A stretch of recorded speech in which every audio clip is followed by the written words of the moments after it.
Salut, le VIP.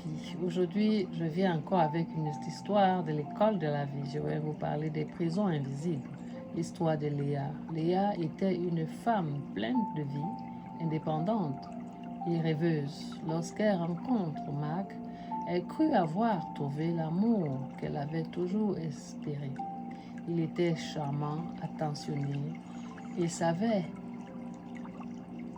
la faire rire. Mais au fil du temps, les ombres commencèrent à se glisser dans leur relation.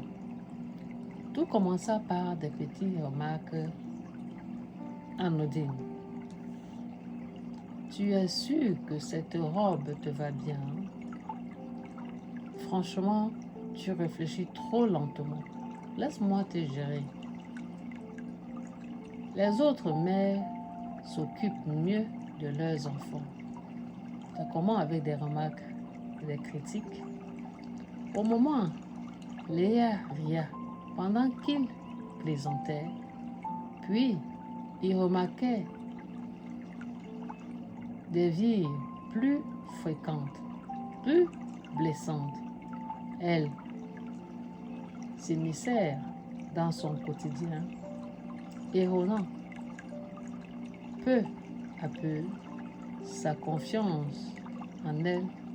Marc ne se contentait plus de critiquer. Il la comparait à d'autres femmes, insinuant qu'elle ne serait jamais assez bien. Elle tentait de lui parler, mais il trouvait toujours une justification. Il était fatigué, stressé par son travail ou simplement soucieux de l'aide à s'améliorer. L'engrenage du rabaissement. Léa, qui autrefois s'affirmait, commença à douter d'elle-même. Elle se persuada qu'il avait peut-être raison, qu'elle devait faire plus d'efforts pour être une meilleure compagne. Pourtant, quelque chose en elle créa à l'injustice. Elle souffrait, mais elle trouvait toujours des excuses pour passer. Pour Marc, il a eu une enfance difficile. Il ne réalisait pas ce qu'il fait. Les critiques s'intensifièrent.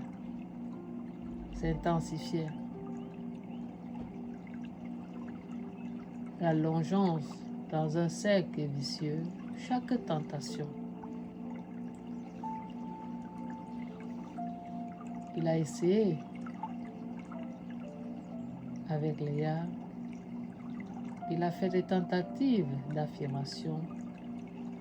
Était accueilli par du mépris ou des reproches. Peu à peu, elle s'éloigna de ses amis. Craignant le jugement, elle se sentit prisonnière d'une relation d'où son amour se mêlait à une peur diffusée.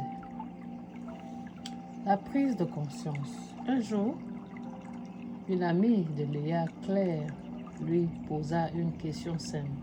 Es-tu vraiment heureuse? Léa resta silencieuse. Elle ne savait plus. Cette question résonnait en elle comme un écho douloureux. Elle prit alors conscience de tout ce qu'elle avait perdu, sa joie, son estime de soi, son indépendance. Briser les chaînes. Avec le courage, Léa décida de reprendre le contrôle de sa vie. Elle identifia les mécanismes du rabaissement et comprit qu'elle n'était pas responsable du mal-être de Marc. Elle cessa de chercher des excuses et commença un travail sur elle-même. Elle trouva ses amis parlant à un professionnel, un coach, et surtout, elle se rappela de sa propre valeur. Quitter Marc ne fut pas facile.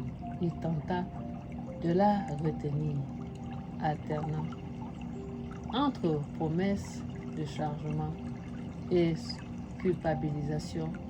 Mais cette fois, elle tint bon. Elle savait qu'elle méritait mieux. Un nouveau départ. Aujourd'hui, Léa reconstruit sa vie avec confiance et sait que l'amour ne devait jamais être une cage et que personne n'a le droit de détruire l'estime de soi des nôtres. Son histoire est celle de nombreuses femmes qui, un jour, prennent conscience qu'elles valent bien plus que ce que l'on veut leur faire croire. Le rabaissement psychologique est une prison invisible, mais il est possible d'en sortir. La première clé est de s'en rendre compte. La seconde, c'est oser partir. On a plein de femmes qui sont restées dans les relations abusives où l'homme vous rabaisse, où l'homme ne voit pas votre valeur, où l'homme ne vous considère pas. Mais à un moment donné, faites recours à votre propre conscience pour comprendre qu'une relation devait être quelque chose de bien, où il y a l'amour, l'affection, l'attention, la compréhension. Nous avons des personnes qui nous diminuent, qui pensent que nous ne valons rien.